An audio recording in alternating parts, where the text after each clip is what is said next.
time management and reverse engineering. If you are like everyone else watching this video, you are incredibly busy. We all have so many obligations, responsibilities, and things coming onto our plate every single day. And sometimes it can be difficult to know if we're doing those few small things that make such a massive long-term impact on our life. So in this video, I'm gonna share with you guys an incredibly practical tool called reverse engineering and how we can use this to figure out exactly what we want in the future, 5-10 years from now, and what we need to be doing right now to get there. And the reason why I'm making this video is because when I was younger, I remember I would think about the future and I had this vision of like success or things I wanted to do. And for some reason, I just thought that it would happen. I just assumed that somehow it would happen, and I didn't really think about an actionable plan to get there. But the crazy thing is that the future is merely a continuation of the present moment. The future does not really exist at all. It's a figment of our imagination, and it is literally the present moment unfolding upon itself over and over again. So whatever you're putting yourself into right now, whatever skills, whatever fear you're overcoming, whatever you're investing your time into on a daily basis right now, that is going to be the seed of the future. So a really good example of how to do this was actually myself a year ago. I was 24 years old and I sat down, and it sounds kind of dorky, but I wrote out a 5-year vision. So I painted the picture for what I wanted my life to look like when I was 29 years old. That is my spiritual life, my relationships, travel, lifestyle, career, how much money I want to be earning, and I painted a picture for every aspect of that. And when I sat down and did this, what it looked like for me was I've always loved traveling.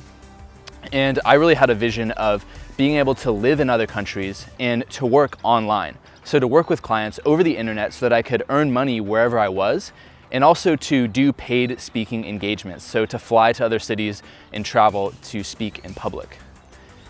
And what I did once I had that 5-year vision or plan is I then tracked backwards. So I created a 4-year vision that would lead me to that 5-year vision. So what I would need to be doing 4 years from now in order to achieve that 5-year vision, and then 3 years, 2 years, 1 year, 6 months, and then finally back to the present moment.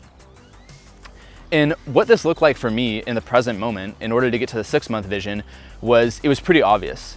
I had to start a blog. I had to start posting content consistently on the internet, overcoming the fear of sharing myself, overcoming the identity with my personality, becoming comfortable with the internet, YouTube, blogging, giving massive amounts of free value, and understanding how our society works through social media on the internet today. That was a very, very clear first step. And so what this looks like for you guys, if you map out the 5-year vision for what you're looking for in your life, honestly, it's gonna come down to 2 major things that everyone's gonna have in common. The first one is going to be building skill sets. So if you wanna achieve something that you've never achieved before, you're gonna have new skills that you've never had before. So this is gonna be a lot of investing into these skill sets, becoming masterful at your craft, at whatever you're trying to engage in. And then the other thing that everyone is gonna have in common is the overcoming of fear. Overcoming fear is a skill set that you will need your entire life. It's actually one of the most important things we can ever do, and it's critical to achieving any goal or vision that you have in mind. So I encourage you guys to actually take the time and sit down to do the dorky thing of building a 5-year vision, or what you want your life to look like in 5 years, and then going back and creating an actionable plan. Because unless we're actually doing the things on a daily basis over and over again, that's the only way that it's going to unfold into the future in the way that we want it to. So I hope you guys like this video. If you thought this was cool and you want more people to see it, please hit the like button. And if you're interested in subjects like this, time management, because if you guys might have heard, the best thing we can ever invest our time into is getting better at using our time. Time is the most valuable, precious resource. So if you're interested in that, hit the subscribe button for sure, because I'm gonna be making a whole series of videos on time management. And also, if you're interested in coaching, I'm actually going to be offering coaching soon. And for a couple people, if you actually send me an email to inspiredimprovement@gmail.com, we can set up a free session just to flesh everything out. And I'll see you guys next week. Ciao.